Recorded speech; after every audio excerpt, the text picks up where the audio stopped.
Welcome to another Alignable Alliance member business showcase. Today we're speaking with Brian Epstein, who is a career and executive coach. Brian, thanks for coming on the showcase today. Why don't you tell us a little bit about what you do right now and how long you've been doing it? Sure. Thanks for having me on this podcast today, Len. I'm happy to talk to you. I've been doing this work for over 20 years. I've been working as a career coach. I've been helping people from the time that they've been downsized from organizations until they've been found their new roles in organizations. And I've been helping people who have been promoted to new roles in their organization. And I've been helping them with making sure that they're able to lead their teams effectively. So if we were at a cocktail party and someone asked you, what do you do? Like, how do you articulate that to the average person so that they understand clearly what this career and executive coaching is?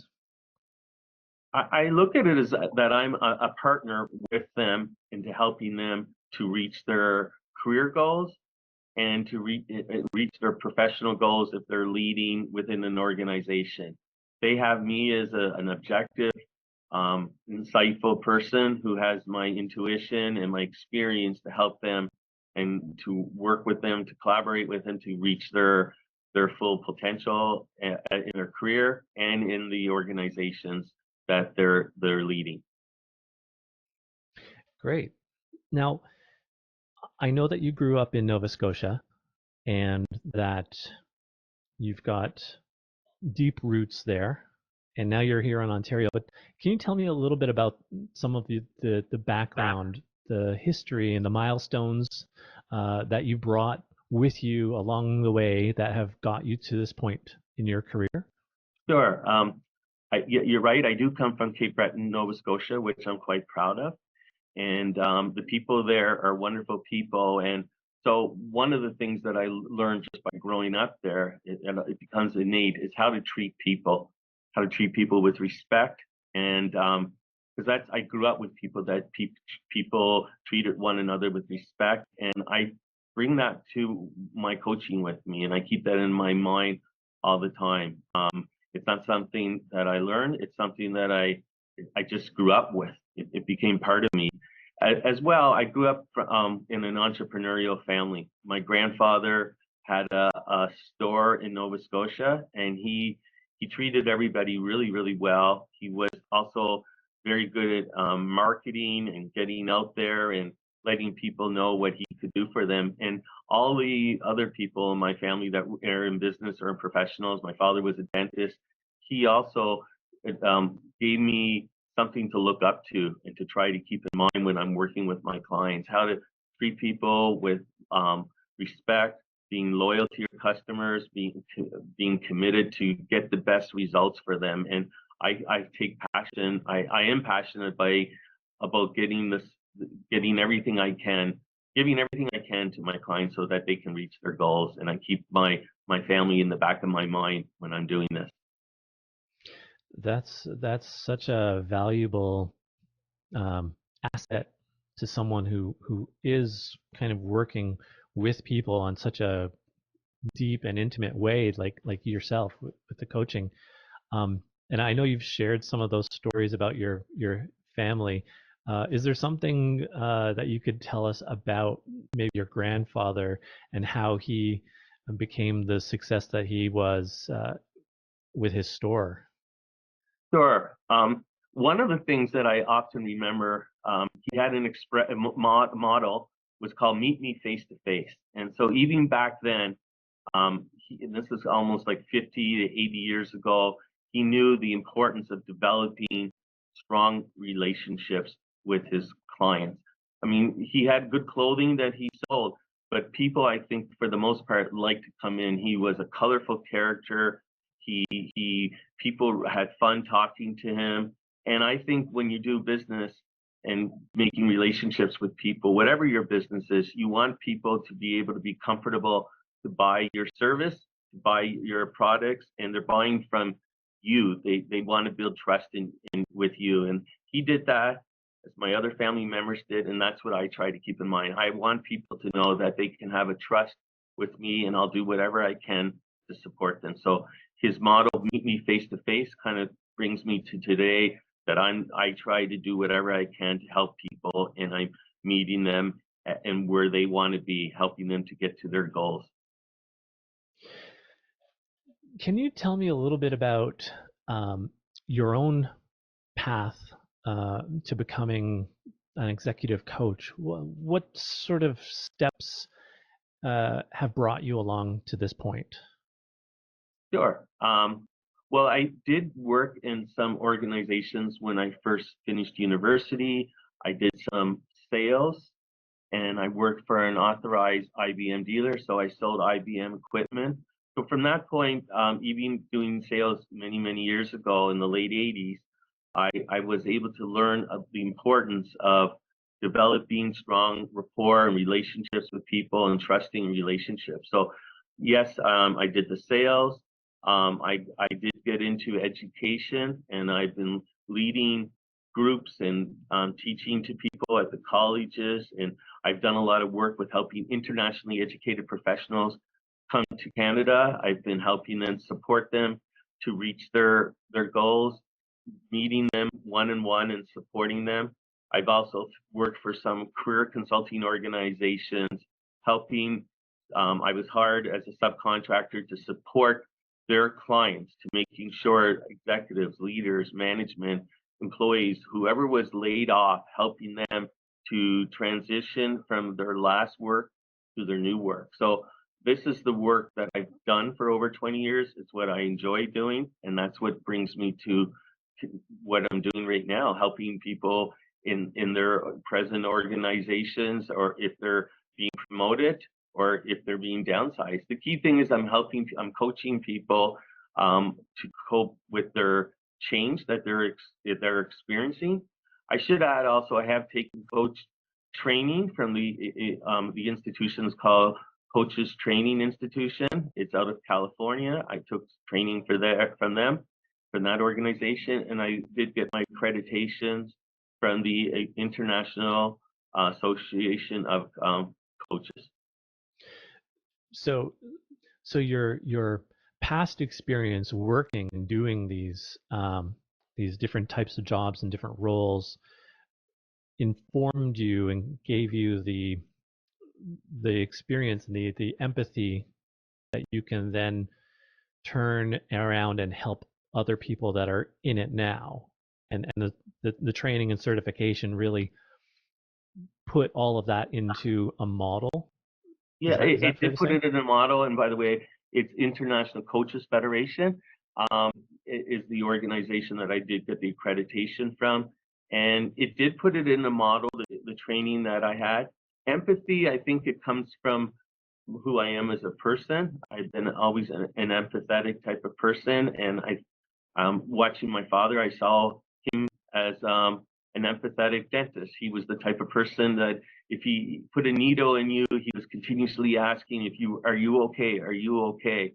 And he felt badly to hurt somebody because he knew he was helping them, but he felt badly, and he wanted to make sure that they were okay. And I use that analogy. I'm working with my clients. Sometimes it hurts, some of the things that we're talking about. I mean, we have to go through some challenges to get where we want to go. I'm empathetic to my clients and making sure that they're okay, but I'm working with them and supporting them throughout the process. And yes, I am integrating the model that I've learned through the Coaches Training Institute. It's interesting that you say that about dentists, because I think most people feel like dentists are sadistic people and who want to inflict as much pain as they can. um, what just thinking about your own path, what would you say is maybe the hardest part, or what's been the biggest challenge in being this side by side coach helping people? Like what's the biggest challenge that you face? Well, I mean, I think first of all, I've gone through my own experience of going through unemployment in my life, and I was downsized from organizations. And so I try to understand where they're coming from. And so I maybe it's a challenge, or it's part of the work that I do. I want to get to know them. I want them to feel a comfort level with me, that they know that I'm on their side and I'm working with them, whether they're not they're going through a career change or they're being promoted to a new leadership role and they want someone who can help them and guide them and has the experience or the intuition to help them and work with them and collaborate with them. So I guess to answer your question is get it again challenging. The challenge could be getting to know people more. Some people are more open to share at the very beginning than the other, but it was just interesting. I just got off a coaching call with another client, and she shared something at the very beginning of her call, which she was going through in her personal life, and I wasn't sure if she was going to go any further with that, but she did. She went through what she was going through in her personal life that was affecting her own work search right now, and she shared more and more information with me, and it made me think I must have been successful in building a good rapport with her, because if I wasn't, she would not have shared what she did. So the key thing is building that trusting rapport with your clients.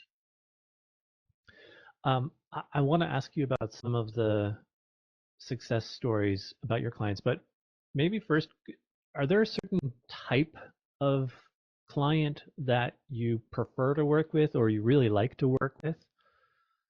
Yeah, I'm interested in doing work with people that are working in corporations and organizations, and people that have gone through I understand what it's like to work in the corporate world or working within organizations, and they kind of have the I guess you would say the warts to go with it. Working within a large organization, they understand what it takes to work in an organization, and some of the politics, some of these stresses that come with it.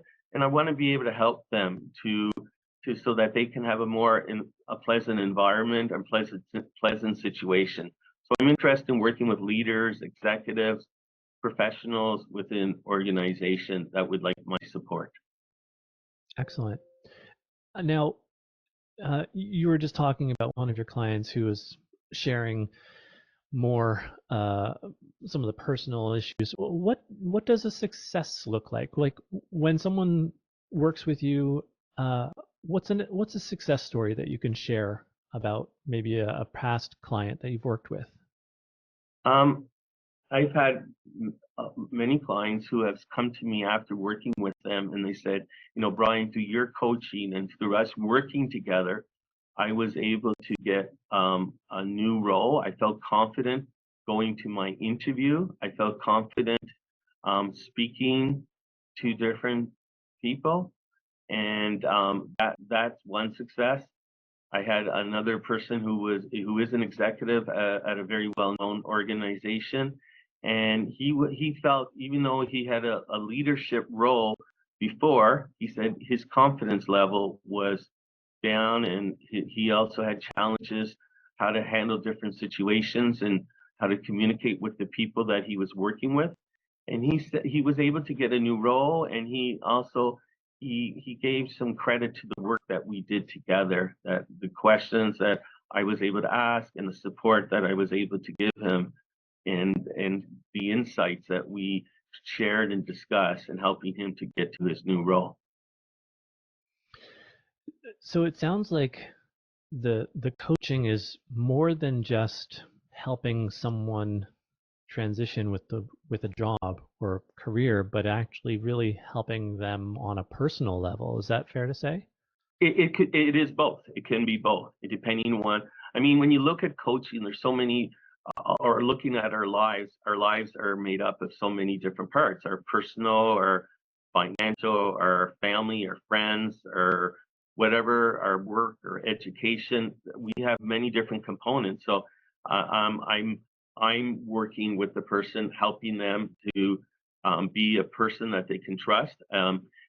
Yes, we can go to our spouses, we can go to our partners, but I have I don't not having that vested interest. Sometimes I can have a good objective view and knowing what could be beneficial. I'm working as a coach. It's a collaborative. The training I took calls it a coactive coaching model. So this is what I'm trying to do with the person, with the client. So whether or not they are looking for a new job or they're dealing with the challenges in their organization and leading a team, I'm their partner and helping them and guiding them and working with them to reach where they want to be. What's the outcomes that they want, whether or not it's the short-term outcomes or the long-term outcomes. And it couldn't be several meetings to get to where a client wants to be, but through coaching, we can reach that together. Great. Fantastic.